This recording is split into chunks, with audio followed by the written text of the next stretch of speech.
নমস্কার বন্ধুরা, আপনারা দেখছেন বেঙ্গলি ব্লগার আশা। আপনাদের সবাইকে আমার চ্যানেলে স্বাগত। আমি আজকে আপনাদের জন্য নিয়ে এসেছি চিকেন রেজালা। এটা একটা মুঘল ইন্সপায়ার্ড ডিশ এবং ভীষণই অ্যারোমাটিক আর ভীষণই টেস্টি ডেলিশিয়াস একটা রেসিপি। এটা আমরা কলকাতা স্টাইলের মতন কিভাবে চটজলদি বাড়িতে বানিয়ে নিতে পারি সেটাই আমি আজকে আপনাদের দেখাবো। চলুন তাহলে দেখে নেওয়া যাক আমি এটা কিভাবে বানিয়েছি।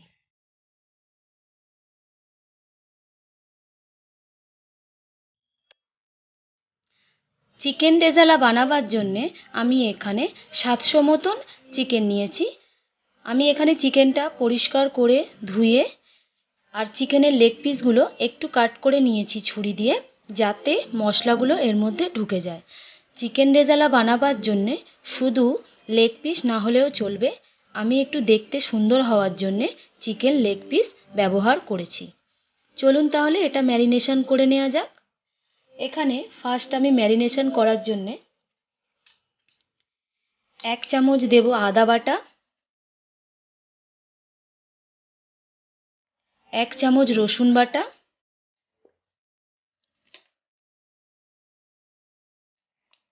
আর দেব একটা মিডিয়াম সাইজের পেঁয়াজ বাটা,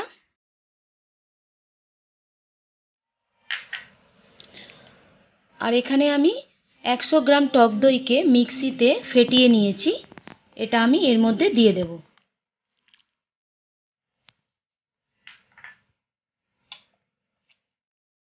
দেব 1 চামচ জায়ফল জয়িত্রী গুঁড়ো,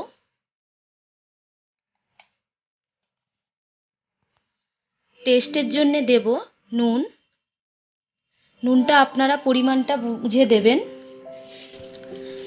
স্বাদের জন্য দেব সামান্য একটু চিনি, আর দেব কাজু বাদাম আর পোস্ত আমি বেটে নিয়েছি। এখানে আমি 2 চামচ পোস্ত আর 6 থেকে 7টা কাজু বাদাম পেস্ট করে নিয়েছি, এটা আমি দিয়ে দেব।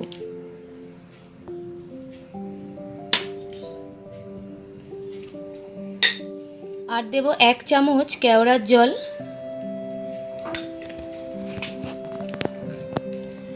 আর 1 চামচ দেব গোলাপ জল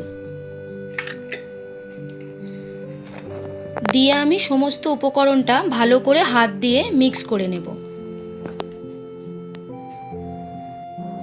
এটা আমি ভালো করে মিক্স করে নিয়েছি। এটা আমি 1 ঘন্টার জন্যে ঢেকে রেখে দেব বা রেস্টে রেখে দেব। আপনাদের কাছে অনেকটা সময় থাকলে এটা আগের দিনও ম্যারিনেট করে রাখতে পারেন। আমার কাছে সময় কম বলে আমি এটা 1 ঘন্টার জন্যে রেখে দেব। ওভেনে আমি কড়াইটা বসিয়ে দিয়েছি, কড়াইটা গরম হয়ে গেছে। আমি এবার এর মধ্যে দেব 3 টেবিল স্পুন ভেজিটেবল অয়েল। আপনারা যে কোনো ভেজিটেবল অয়েল বা সানফ্লাওয়ার অয়েল বা যে কোনো হোয়াইট অয়েল ইউজ করতে পারেন। তেলটা আমি দিয়ে দেব এর মধ্যে। আর দেব আমি 2 টেবিল স্পুন মতো ঘি। আপনারা এটা পুরোটাও ঘিয়ে করতে পারেন, আমি এখানে 2 টেবিল স্পুন মতো ঘি ব্যবহার করেছি। ঘিটা হালকা গরম হতে হতে আমি এর মধ্যে দেব 2টো শুকনো লঙ্কা, 2টো তেজপাতা, 2 থেকে 3টে দারচিনি, 2 থেকে 3টে এলাচ আর 4টে লবঙ্গ। সবকটা গোটা মশলাগুলো আমি এর মধ্যে দিয়ে দেব।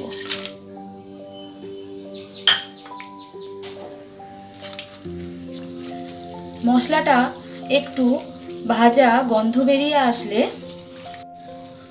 বেরিয়ে আসলে আমি এর মধ্যে গ্যাসটা বন্ধ করে 1 ঘন্টা ম্যারিনেট করা চিকেনটা দিয়ে দেব। গ্যাসটা বন্ধ করলাম কারণ এটা দেওয়ার সঙ্গে সঙ্গে এটা চারিদিকে ছিটতে থাকবে।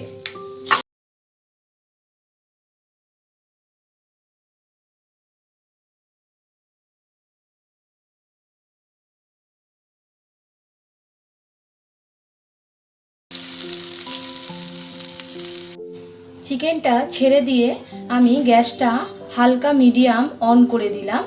দেওয়ার পর আমি এর মধ্যে 5টা থেকে 6টা গোটা গোলমরিচ দিয়ে দেব।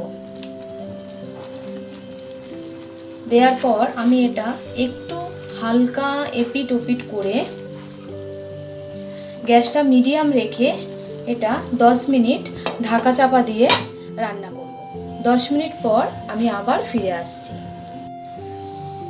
চিকেনটা আমার 10 মিনিট মতন হয়ে গেছে। এবার আমি এর ঢাকনাটা ওপেন করব। ঢাকনাটা ওপেন করার পর চিকেনটা একদম স্টিমে আমি এটা ফুটিয়েছি 10 মিনিট। এবারে এর মধ্যে আমি দেব 1 চামচ ধনে গুঁড়ো, হাফ চামচ জিরে গুঁড়ো আর দেব হাফ চামচ দেব গোলমরিচ গুঁড়ো।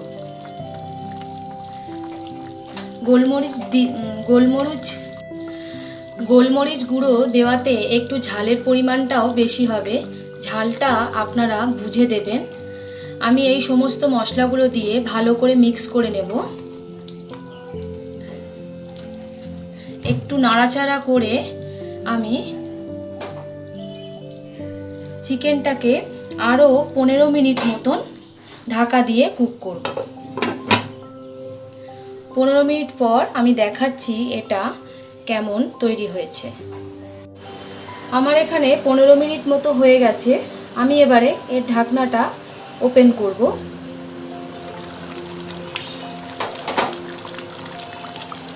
চিকেনটা বেশ ভালোভাবেই আমার সেদ্ধ হয়ে গেছে। আমি এখানে এটা করার সময় কোনো জল ইউজ করিনি। আমি যে মশলা দিয়েই ম্যারিনেট করেছিলাম ওই মশলাতেই আমি চিকেনটা পুরো রান্না করেছি। আপনারা চাইলে গ্রেভিটা কম বেশি রাখতে পারেন। আমার গ্রেভি থিকনেসটা আমি এই ধরনের রেখেছি। এবারে আমি এটা নাবিয়ে গরম গরম পরিবেশন করব। আপনাদের যদি আমার এই রেসিপিটা ভালো লেগে থাকে তো আমার চ্যানেলটাকে সাবস্ক্রাইব করুন আর নতুন নতুন রেসিপি পাওয়ার জন্যে বেল আইকনটা প্রেস করুন আর এই রেসিপিটাকে আরও বেশি বেশি করে শেয়ার করুন। চলুন তাহলে সবাই ভালো থাকুন, সুস্থ থাকুন। আবার দেখা হবে নতুন কোনো রেসিপিতে, নতুন কোনো পর্বে।